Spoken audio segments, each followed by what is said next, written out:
taking a day trip today down to a city called Seogwipo. I think I'm pronounced that right. It's actually the second biggest city on Jeju. It's the second city, but even so, I just got off the bus and took a little walk up the street. Apparently it's lovely here along the coastline. It's like a volcanic coastline, so we'll go and have a little walk around. But I just came up to a little market first of all as I got off the bus, so I said I'll have a little look and just kind of see what's going on. You know, a lot of clothes shops here as opposed to food. Usually it's food at these markets, but not today. Well, there is food. There's typical tangerines, which I had last night, by the way. Chinese guy that was staying in the hostel bought a bag of them and he was sharing them, and my god, they were lovely, really lovely. I tell you, you meet some characters in the hostels when you stay in them though. Well, you have got fresh veg. This place actually goes on quite a bit, but I've got a bit of a, what would you say, a bit of a loony in my hostel. An American guy, he's an older guy, and he's like, I don't know how to explain it. He's nice, he's actually a nice fella, but he's like, how do you put it, he's eccentric, let's just say that. He's like, he has said he has written 15 books on certain types of like social science, and that he knows, you know, the secrets of the brain and stuff like that, and multiple governments around the world have tried to like silence him because, stop, he's a real nut job, but he's actually kind of nice. He's just a bit weird. You know, he's very weird, he's not just a bit weird. And he's obsessed with talking about, like, how do I put it? He's like always talking about gay people. It's like his weird theories about gay people, and sorry about the noise. He has this weird theory that every man is gay secretly, and you know, it's like we've been told not to be gay by the governments and stuff like that. Honestly, this guy is an absolute loony. Like, really, like an absolute lunatic. But that's kind of the fun of being in a hostel, you know. You get to you just get to find these nut jobs. Look at this place is huge. When I took a turn, there's kind of a little crossroads, you know what I mean. Everyone's selling tangerine juice, which I might get in a while. It'd be nice and refreshing. But now I think we've kind of entered the food part with lovely little benches here with the water going through them.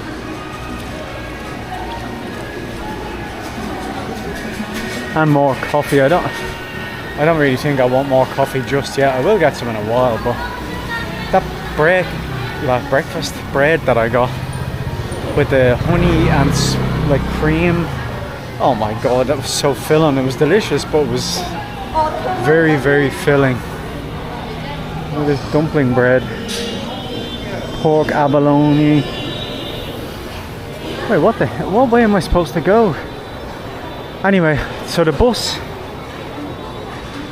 I'm just walking on this way. So the bus from Jeju city to this city, like, it's the opposite end. This is right on the very, very south, so it's complete opposite of Jeju city. It took about an hour and a half to get here, and every bus on the island, except for like the express bus or coach, you know, every bus costs the same price. It all costs 1100 Korean won, which is like 80 cent, 70 cent.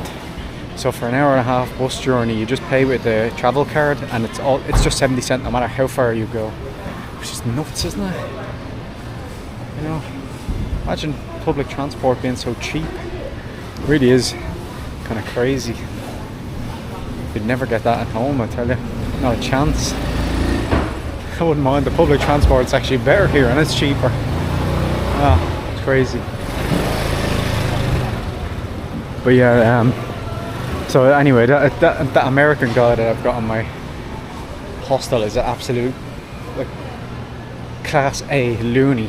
I swear, like, I'm sitting down and I say to him, if I come back, like last night I came back and I just said to him, like, hey, I can't remember his name, but I just said, hey, how's it going?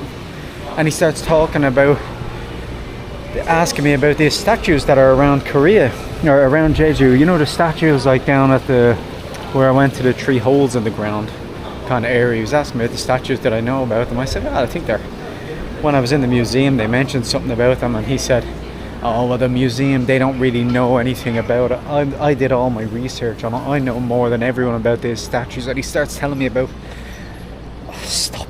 Oh, he's telling me about how our heads change shape to make it easier for women to give birth, and he's talking about gay people again. Like, oh, honestly, he's a I hate talking to him, but you know, you have to be kind of friendly. Octopus.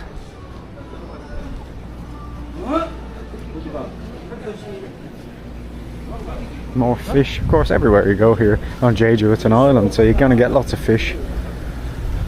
I just thought I'd take a day trip here. You see, I was gonna hike the mountain today and the weather is perfect for it, but when I was in the hostel last night, there was a Chinese guy says to me, you know, if you want to hike that mountain, you have to book a couple of days in advance. You have to book a slot.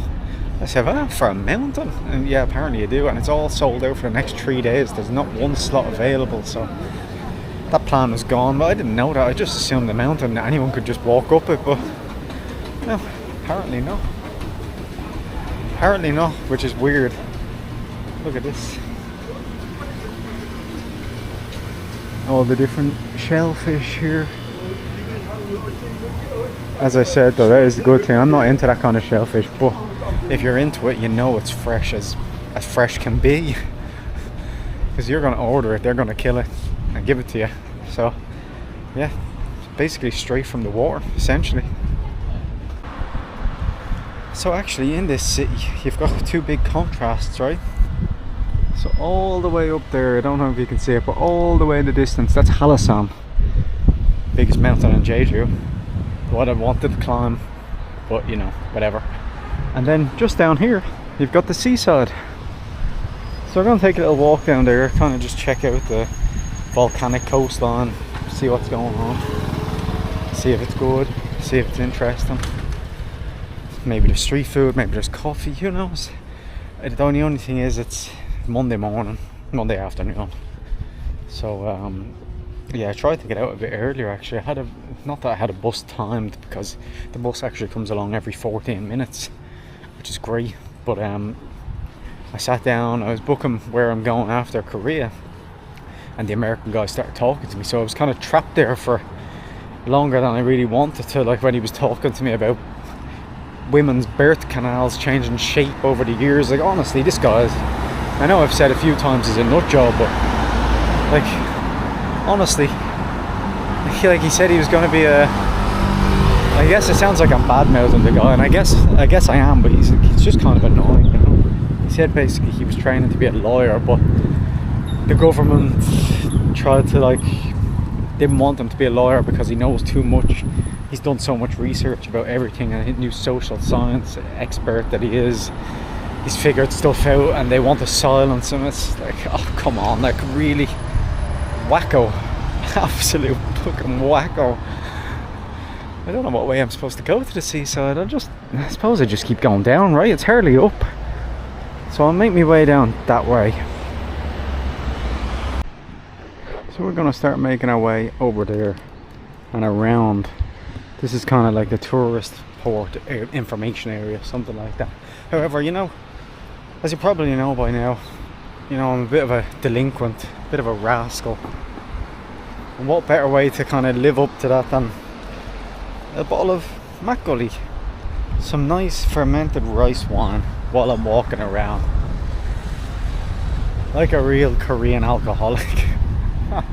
Which is not something to be laughed about, because I think Korea has a, like, from what I've read about, Korea has kind of a serious drinking problem. It's just not really announced or spoken about, because it's also part of the culture, the hard drinking. So I'm turning into one at the moment. I think it's open. I think I opened it halfway and I forgot. So we're gonna walk around while drinking a bit of local alcohol. They have a special flavour of it. I was wondering why. Of course, originally when I got this, I thought it was like strawberry, just because the colour, you know. And I just saw it there, same price, still just under €1. But they had another one there. It was yellow colour, and you know, I was thinking like, oh, maybe it's banana. Thankfully I didn't bloody buy it though. It was peanut flavour. Oh Jesus, one of the worst flavours personally. I just absolutely hate peanuts. But yeah, glad I didn't buy that. It was about triple the price as well, so I would have been paying for a worse product in my opinion. Now it's nice to be down at the coast. Actually, I think I could have just kept walking and went over that bridge in the distance, but you know, this is a bridge as well, it's the same.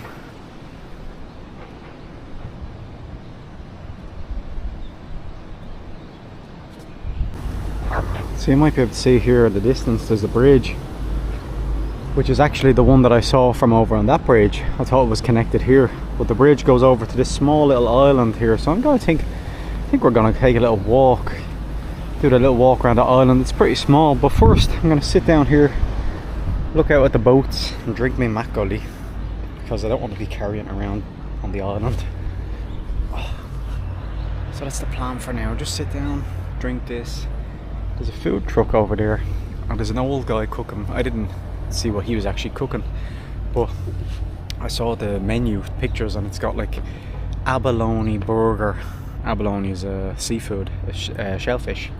Well, not really a shellfish, but it's a snail type thing, you know. And they had some other thing called like something turban shell burger, and I was a shell burger. What the? So at the moment I had no desire to eat it, but on the way back, you know, maybe what happens if I get a bit adventurous and I say, you know what, give me an abalone burger, give me a shell burger. If it was tteokbokki, the spicy rice cakes or something, I'd probably have bought some there to go with my makgeolli. But I don't think makgeolli and abalone would sit well on my stomach, to be honest. So I'll sit here for a bit.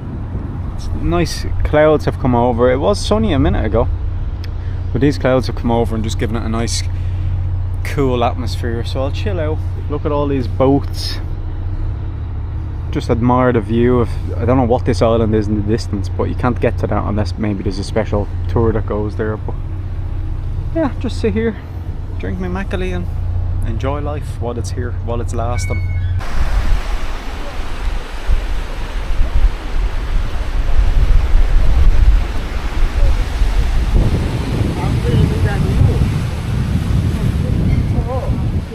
Walk over towards this bridge. Isn't it lovely here beside the coast? You can see it's all very jagged cliffs, and straight up ahead you can see little bits of land like jutting out. Same here. It's nice. I was sitting down there for about, I'd say about 25 minutes, just sitting down. Now the sun has come out. It's actually getting a bit warm for me. Now the weather today is supposed to get to about, I think about 22, 23 degrees. I know it's windy here, of course, but like, you know, 23 degrees for me is bloody summertime. Even though it's coming up to the end of October here on Jeju Island. But I'm leaving South Korea tomorrow. I'm not going into mainland Korea. I just decided to cancel my flight. You know, it was only what, €8.50 or something for the flight, but you know, I've enjoyed Jeju. I really like it, much more so than what I experienced in mainland Korea. So I kind of want to keep that impression in my head. So I'm leaving tomorrow, finished in Korea, but I highly recommend Jeju. Really nice place. It's very laid back. It's a bit like, as I said before, it's a bit like Busan. Busan I enjoyed a lot more than Seoul. And funny enough, there was a Dutch guy I was talking to in the hostel this morning. He came from Seoul to Busan, or to Jeju, sorry. He's going to Busan next. But he said the same thing. He actually is the first person I've come across that's agreed with me and said he didn't really find Seoul that interesting. He said, like, you know, there was kind of nothing there really, no culture. And I guess unless you, maybe if you get outside the city, but you know, at the same time, the city is supposed to have everything, access to everything. So he at least agreed with me. I'm not the only one that didn't like Seoul. But no, I really do like Jeju. It's laid back, the people are a lot more friendly, I'd say. Yeah, it just has a bit more of a, like a real feel to it, like normal life, you know. So this, I don't know why I picked the very time I walk over this bridge, loads of people are going over. Before I came up here, when I was looking at it from where I was sitting down, there was nobody coming across. Maybe a couple of tour buses came in. But it is lovely here. The breeze is really nice. It looks like it's gonna rain over there, but there's no rain forecast for today.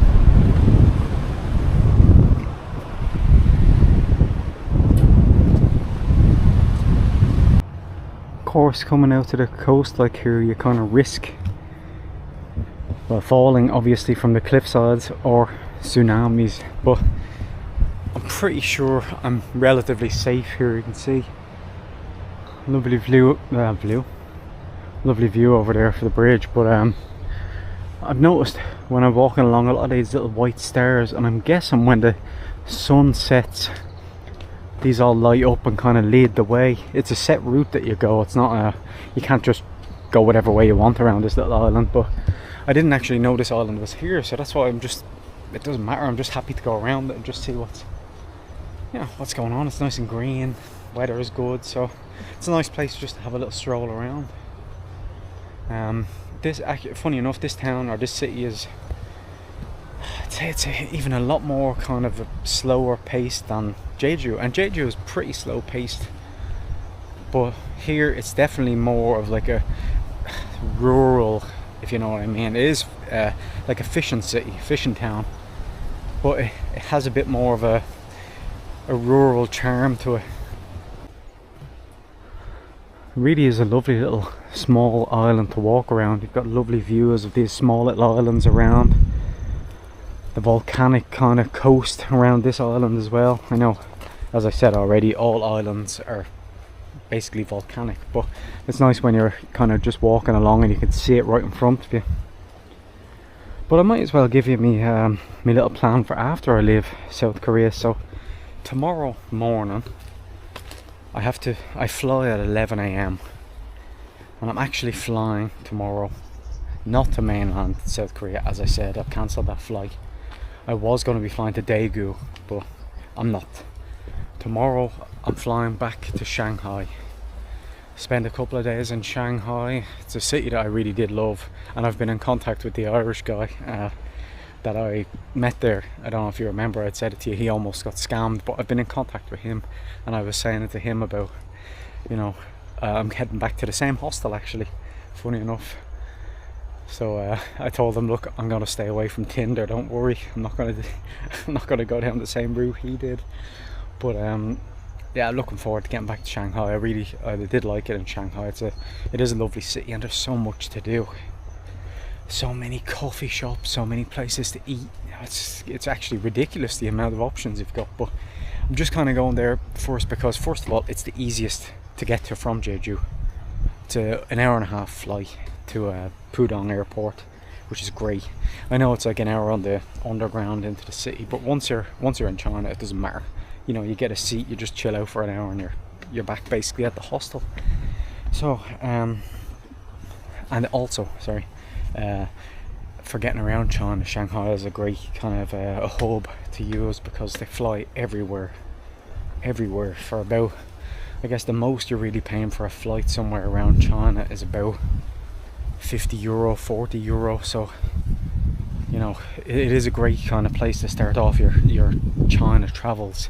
Granted, I've been around China quite a lot, but there's so much I want to see in China. There's so much, you'd never have enough time, you know. The history of it, the different cultures, each province, or each not province, but each kind of autonomous prefecture that I want to see. You know, there's so much to see, but we'll talk about that more tomorrow when I actually leave. You can see lovely two small lighthouses out here. Really nice people down here that have braved the elements to get down. Actually, you know what, I've seen a few people with their fishing rods coming along here, so yeah, prime spot for fishing. Man, it's hot. Now I know it's, as I said, it's only up to about 23 degrees today, but you know, 23 degrees for me is summer, especially when like the wind is blocked by these trees here, so it's just the sun coming down on you, and I can feel it, I really can. I should have kept some of the makgeolli because that was cold when I got it. Anyway, look, I'll stop complaining about that. I'll just admire this lovely view. I don't actually think there's a walkway, funny enough, out to that lighthouse. You can see these kind of, I don't know what they're called, but they're man-made. They put the kind of barrier there, but I think that's the only way out, or else you'd have to land out there. I don't know. Either way, I'll stop rambling on and I'll just continue walking around this little island. Sorry, side note, I have no outgoing flight for China at the moment, which may not be a problem. Every time I've entered China, I've never been asked. Usually you can fill it out on the form, it's optional, like to prove that you've got an outward flight from China, and usually I do, but this time I don't. So what I've done, and it is kind of part of the plan, so it's not, I'm not trying to cheat the system, but what I've done is I've booked a train for like €7 from, was it Guangzhou or Shenzhen, one or the other, I can't remember exactly. I think it might be Shenzhen. Shenzhen to Hong Kong, and that's kind of the outward part because the visa situation changes if you go to Hong Kong. So I have that booked. I don't know if I will actually follow through with that and finish in Hong Kong, but I have it on paper or on digital now that I'm actually leaving China, so it shouldn't be a problem anyway. You know, it's certainly not one of those countries that you'd want to kind of violate their visa laws, which I will not be doing. Absolutely not. I'm not risking that, but that's just the little situation that I have at the moment.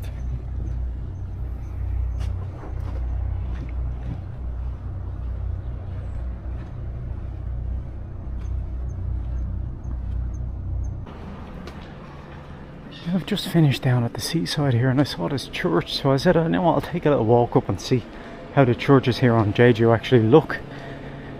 Honestly, it looks a bit boring.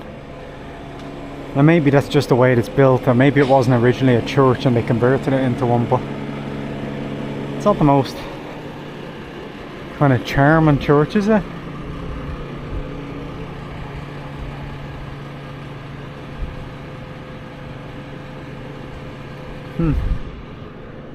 You know, I'm not, as I've mentioned a few times, I'm not a religious person at all, but I can also appreciate a good looking church, and that is certainly not a good looking church. That is very, very boring.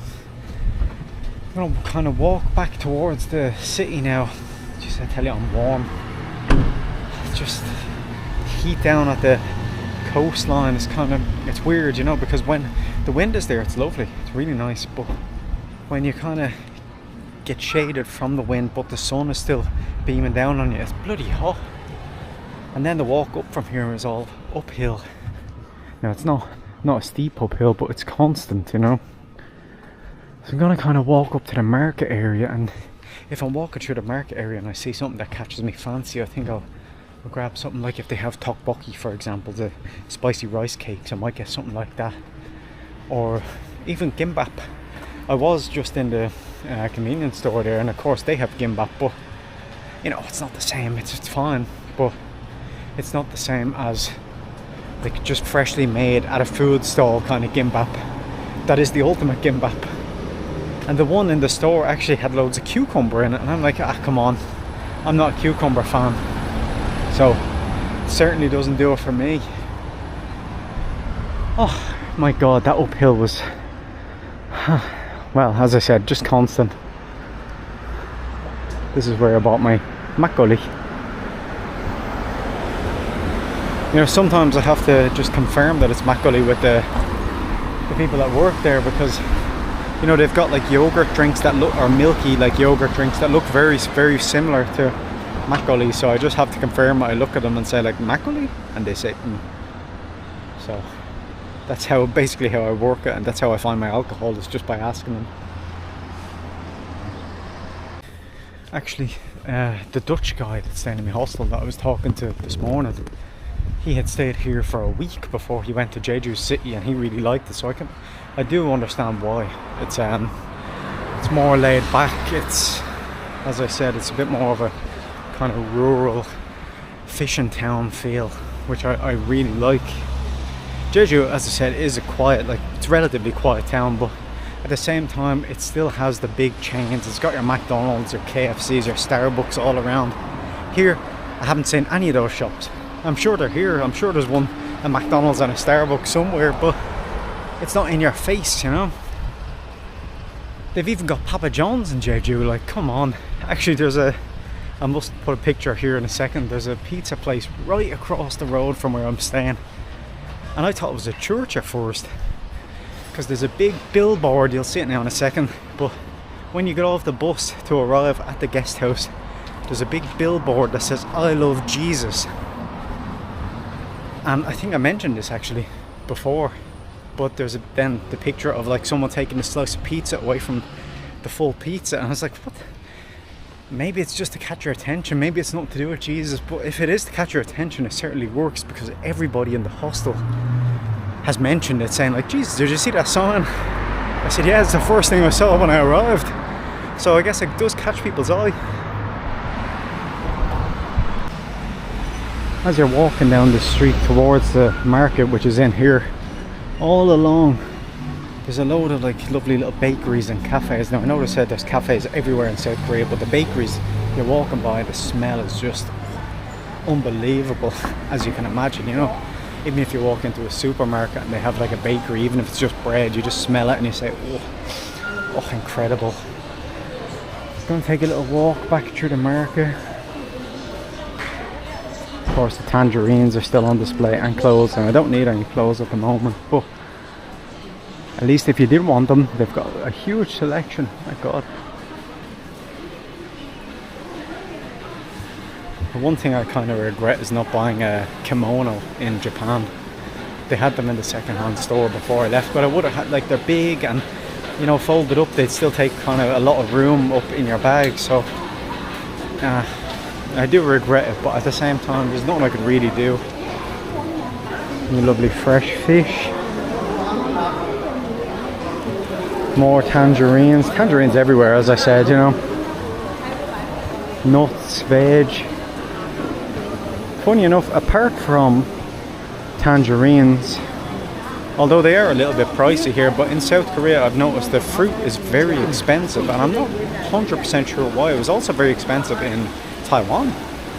I don't know if it's because they dedicate so much of their land to growing just vegetables, or maybe I really don't know why. But it's kind of difficult to come across like reasonably priced fruit in a couple of these countries, you know. Even in Japan actually it's pretty expensive, so I'm not sure if everything might be imported. That could be the reason, but just smells so strongly of fish coming through here.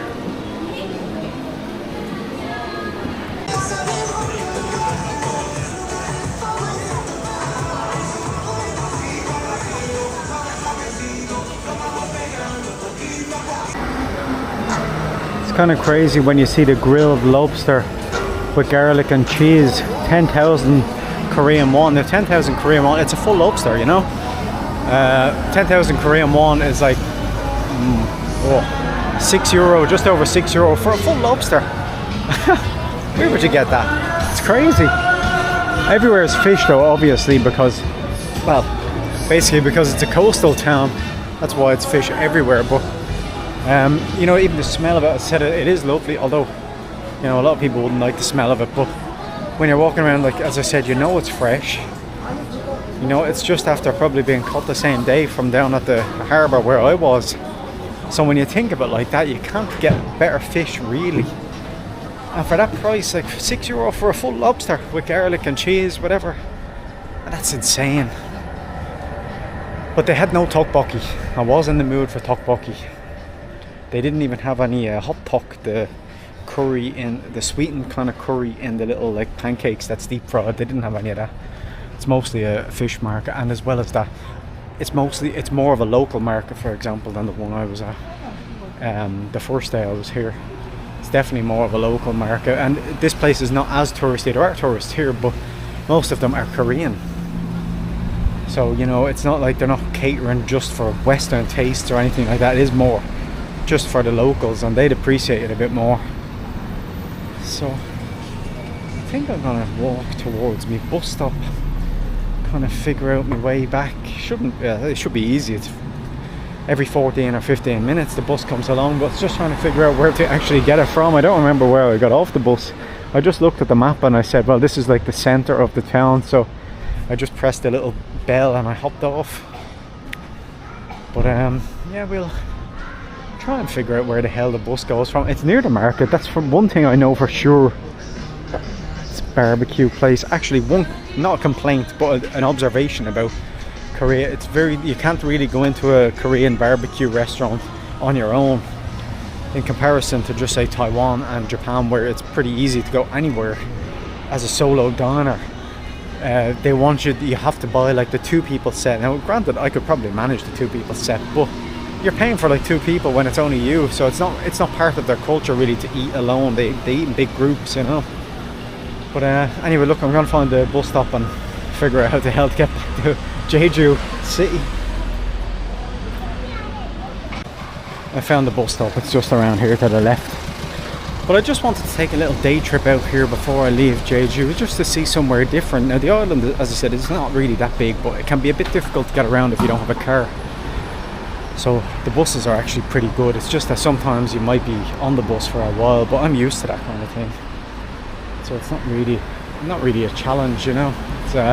It's pretty normal for me when I'm traveling, but I just wanted to come around, get a taste of somewhere that's not Jeju City.